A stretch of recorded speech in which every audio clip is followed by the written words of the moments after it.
Kurang lebih terjemahannya, tidak ada hari-hari sepanjang tahun di mana semua jenis ibadah, sunnah yang paling kecil, seperti mengucapkan subhanallah 1 kali, baca 1 ayat, sedekah dengan 1.000 rupiah misalnya, lebih Allah cintai, maksudnya lebih besar pahalanya dibandingkan amal soleh sekecil apapun sunnah, apalagi kalau sampai wajib yang dikerjakan di 10 awal bulan Zulhijjah.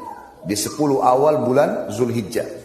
Maka para sahabat bertanya, ya Rasulullah, walal jihadu fi sabilillah, wahai utusan Allah, jihad di jalan Allah, meninggalkan keluarga, meninggalkan pekerjaan, meninggalkan harta, meninggalkan anak-anak, bisa ditawan oleh musuh, bisa dibunuh, jihad pun di jalan Allah belum bisa mengalahkan amal yang dikerjakan walaupun sunnah yang kecil di 10 awal bulan Zulhijjah.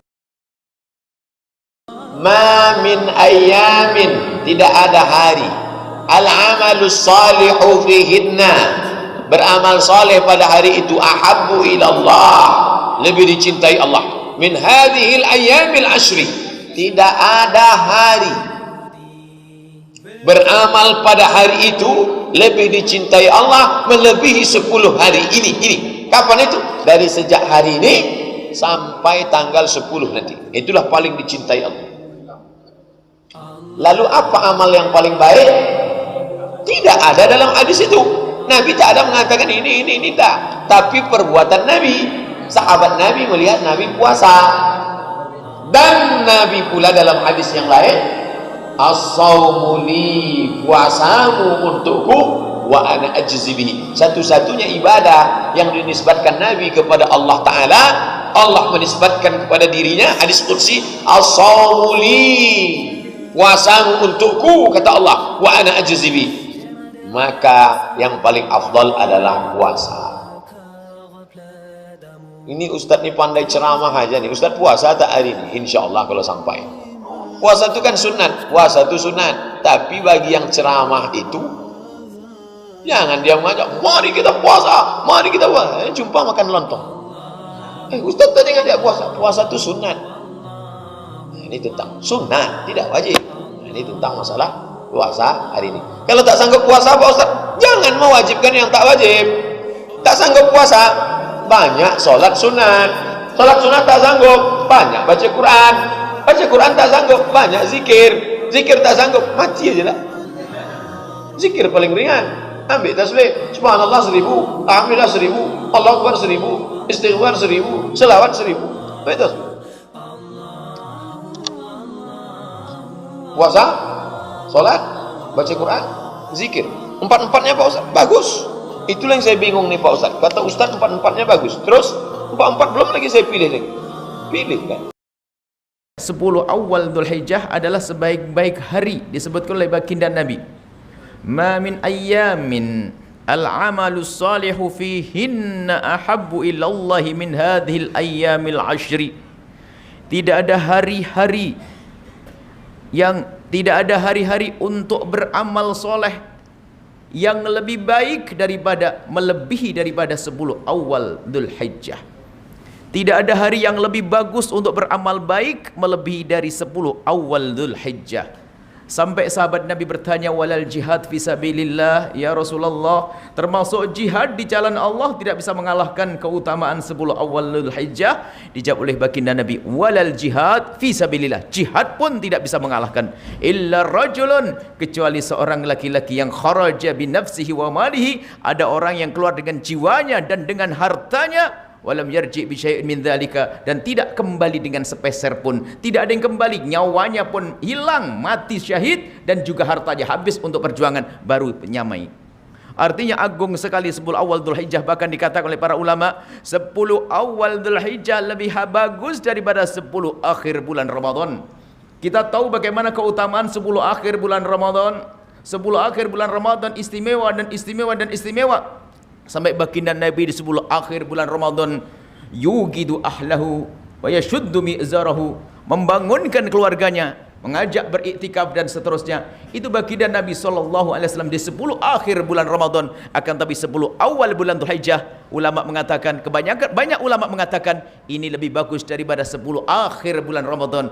Akan tapi kelebihannya di bulan Ramadan ada Lailatul Qadar. Dan para ulama salafun saleh kalau masuki 10 awal Dzulhijjah, mereka berlomba-lomba untuk beramal baik. Amal apa saja yang bisa dilakukan?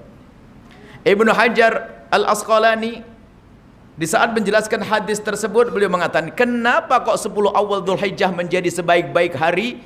Karena di 10 awal Dzulhijjah terkumpulkan semua amal yang tidak ada di tempat lain, yang tidak ada di hari yang lain. Di 10 awal Dzulhijjah ada amalan puasa. Di 10 awal Dzulhijjah ada amalan salat. Di 10 awal Dzulhijjah ada amalan yang namanya haji, yang ini tidak ada di bulan yang lain. Di 10 awal Dzulhijjah ada namanya menyembelih korban, dan itu tidak ada di hari-hari yang lain. Maka 10 awal Dzulhijjah adalah hari istimewa bagi orang yang kenal Allah, yang rindu kepada Allah Subhanahu wa taala. Maka dari itu mari, seperti yang bagi siapapun yang sudah bersemangat di saat berada di 10 akhir bulan Ramadan, jangan sampai di 10 awal bulan Dzulhijjah kita tidak giat dalam beribadah. Mari kita tingkatkan ibadah kita, dimulai dari berpuasa. Disunahkan berpuasa mulai dari hari esok hari. Yang bisa berpuasa, ayo berpuasa. Akan tapi puasanya tanggal 1 hanya sampai tanggal 9. Sebab tanggal 10 tak boleh lagi kita berpuasa. Tanggal 1 sampai tanggal 9. Akan tapi di antara tanggal 1 sampai tanggal 9, yang paling istimewa adalah tanggal 9 yang disebut dengan puasa Arafah.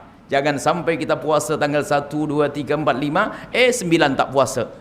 Akan tapi paling utama adalah tanggal 9 yang Nabi bersabda, ahtasibu 'alallahi ayyukaffira sanata allati qablahu was sanata allati ba'dahu. Aku berharap yang berpuasa di tanggal 9, di hari Arafah tanggal 9 Dzulhijjah, Allah akan ampuni dosa yang lalu dan Allah akan ampuni dosa yang akan datang. Subhanallah, ini karunia Allah yang Maha Kasih. Mari kita berpuasa. Semuanya berlomba-lomba untuk berpuasa tanggal 1, 2, 3, 4, 5. Khususnya itu bagi yang di belakang sana, yang punya hutang. Mumpung ini berpuasalah, niat untuk membayar hutang. Akan tetapi Allah Maha Kasih, niatnya membayar hutang, Allah akan beri pahala sunnah sekalian. Niatnya niat bayar hutang saja dalam mazhab Syafi'i. Tidak boleh niat membayar solat, membayar puasa, membayar hutang fardu digabung dengan sunat, tak diperkenan dengan dalam mazhab kita Imam Syafi'i. Maka niatnya membayar hutang, akan tapi Allah yang Maha Kasih akan berikan pahala kesunnahannya. Kemudian selain itu apa lagi? Ibadah-ibadah yang lainnya, mulai dari berderma, ayo kita tingkatkan berderma. Beribadah dengan harta kita. Yang punya rizki, mari mumpung kita masuk 10 awal Dzulhijjah, mari kita berbuat baik, karena dikatakan tidak ada amal soleh yang lebih bagus daripada beramal di 10 awal Dzulhijjah. Bersedekah, berderma, mari kita sisihkan. Kita paksakan kekikiran kita paksa. Kita singkirkan kekikiran kita singkirkan kebahilan kita dengan semampu kita. Ada masjid yang menanti derma dari kita, ada fakir miskin yang menanti derma dari kita, ada pesantren yang menanti derma dari kita. Mari kita keluarkan harta kita. Apalagi banyak amal yang perlu kita hadirkan. Kemudian juga ada amal yang lain, diantaranya menyambung silaturahim. Sambung silaturahim, yang amal yang luar biasa agar kita baik dengan sesama saudara, kerabat dan yang lainnya. Sambung silaturahmi, esok pagi kita sudah mulai mencari siapakah orang yang harus aku datangi, atau paling tidak aku telepon minta maaf kepadanya. Mungkin orang yang bermasalah dengan kita, yang kita punya problem, punya konflik dengan dia. Mari, esok adalah 10 awal Dzulhijjah. 10 awal Dzulhijjah besok tanggal 1, mari kita bersama-sama berlomba-lomba. Kita memohon maaf kepada sanak kerabat dan saudara kita. Kemudian lagi ada amalan yang lainnya adalah menyembelih korban. Singkat kami hadirkan ini karena muqaddimah. Menyembelih korban adalah sunnah yang sangat dikukuhkan di dalam madhab kita Imam Syafi'i, dan juga madhabnya Imam Ahmad ibn Hanbal, dan juga madhabnya Imam Malik. Menurut Imam Abu Hanifah, menyembelih korban adalah wajib, harus bagi orang yang mampu.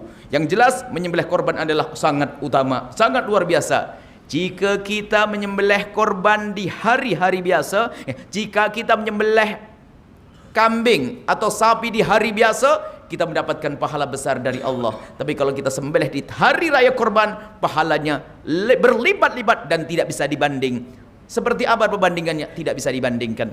Maka dari itu mari kita berlomba, berusaha untuk bisa menyembelih korban di hari raya Idul Adha. Dan yang harus kita fahami dan kita mengerti bahwa kesunahan menyembelih korban itu seperti kesunahan puasa Arafah. Artinya, kapan bulan haji tiba, kita disunnahkan puasa Arafah. Kapan bulan haji tiba, kita disunnahkan menyembelih korban. Bukan seperti pemahaman sebagian orang, menyembelih korban itu seumur hidup sekali. Sehingga ada orang yang kaya raya, pengurus masjid datang dan bertanya, Pak Haji, ayo kita menyembelih korban. Ia menjawab, aku sudah menyembelih korban. Kapan? 10 tahun yang lalu. 10 tahun lepas. Jadi seolah-olah menyembelih korban hanya sekali seumur hidup. Tidak. Kapan kita menemukan hari raya korban, kita disunnahkan menyembelih korban. Dan setiap orang disunnahkan satu. Kalau kita punya anak 5, suami istri dengan 5 anak 7, kita disunnahkan menyembelih 7. Tak mampu menyembelih 7, sembelih 6. Tak mampu sembelih 6, sembelih 5. Tak mampu 5, 4. Tak mampu 4, tak bisa 4, 3. Tidak 3, 2. Tidak bisa memilih 2, sembelih 1. Dan di saat menyembelih 1, tetap ini adalah fardu ainnya 1. Apakah untuk ayah? Dalam mazhab kita Imam Syafi'i, ini ada sunnah ainiyah, sembelih untuk aku, kemudian masukkan sunnah kifayah wa ahli baiti dan keluargaku. Namanya sunnah kifayah. Nyembelih 1, bukan 1 kambing korban untuk orang banyak, tak. 1 kambing korban untuk orang 1, kemudian setelah dia niat menyembelih korban dengan sunnah ainiyah untukku, kemudian diniatkan untuk yang lainnya, namanya sunnah kifayah. Jadi sunnah kifayah dalam fikih kita. Jadi kalau tak mampu sembelih 1 kambing, sembelih ayam lah. Yang penting di rumah itu hari senang, hari itu hari raya itu harus senang kita.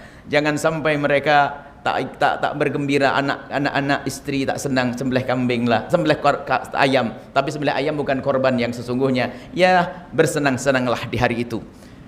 Ini kalau sapi untuk 7 orang. Baik, kemudian semoga Allah mudahkan kita untuk ziarah Makkah dan Madinah. Semoga Allah mudahkan kita untuk naik haji. Yang sudah naik haji lagi. Yang belum cepat naik haji. Masya Allah, indah. Dan itu amalan yang perlu kita hadirkan di bulan Dzulhijjah.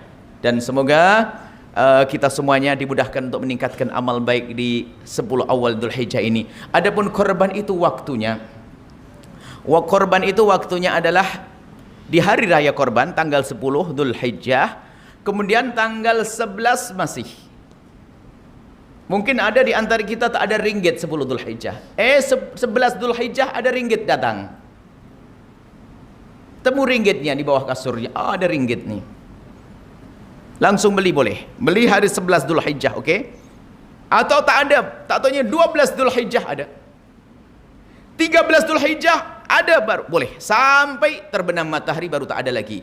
Kalau ternyata aduh aku mendapatkan rizki uang dapat ringgit setelah terbenam matahari, tapi saya tetap ingin menyembelih kambing, sembelihlah kambing jadi sedekah tapi tidak mendapatkan pahala korban. Jangan dibatalkan, aduh saya dapat rizki tanggal 14 Dzulhijjah, lalu gimana, disimpan tahun depan rizkinya lain, sekarang sembelih saja, senang-senang yang terlambat tapi dapat pahala dari Allah Subhanahu wa taala. Baik, ini adalah masalah amalan-amalan di 10 awal Dzulhijjah. Kemudian dalam hadis tadi yang kami sebutkan, mamin ayyamin al-amalu sholih fihinna sampai akhirnya, ada tambahan dalam riwayat fa'aktsiru fihinna, perbanyaklah di 10 awal Dzulhijjah itu minat takbiri wat tahlili wat tahmidi, untuk membaca takbir, tahlil dan tahmid. Membaca takbir, tahlil dan tahmid.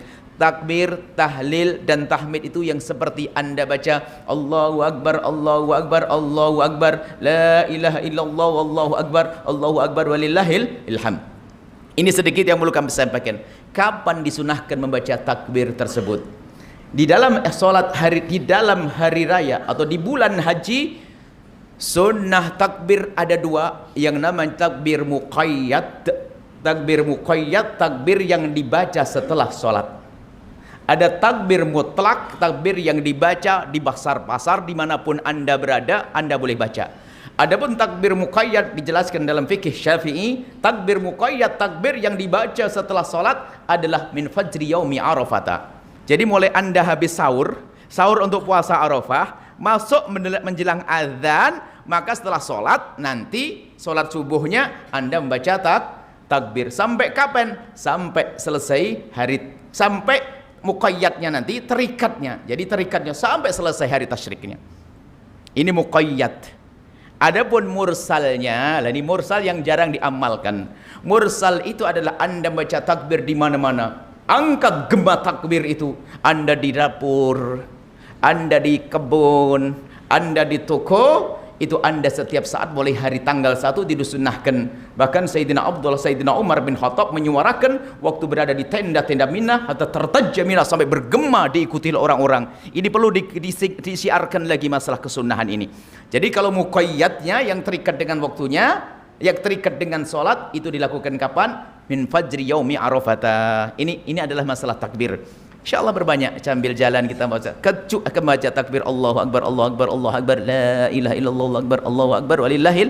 Kecuali jika Anda melaksanakan ibadah haji. Kalau Anda melaksanakan ibadah haji sebelum Anda tahallul dan Anda dalam keadaan ihram, bukan takbir yang Anda baca, akan tapi labbaik Allahumma labbaik, labbaik la syarika laka labbaik, innal hamda wan ni'mata laka wal mulk la syarika lak. Selesai.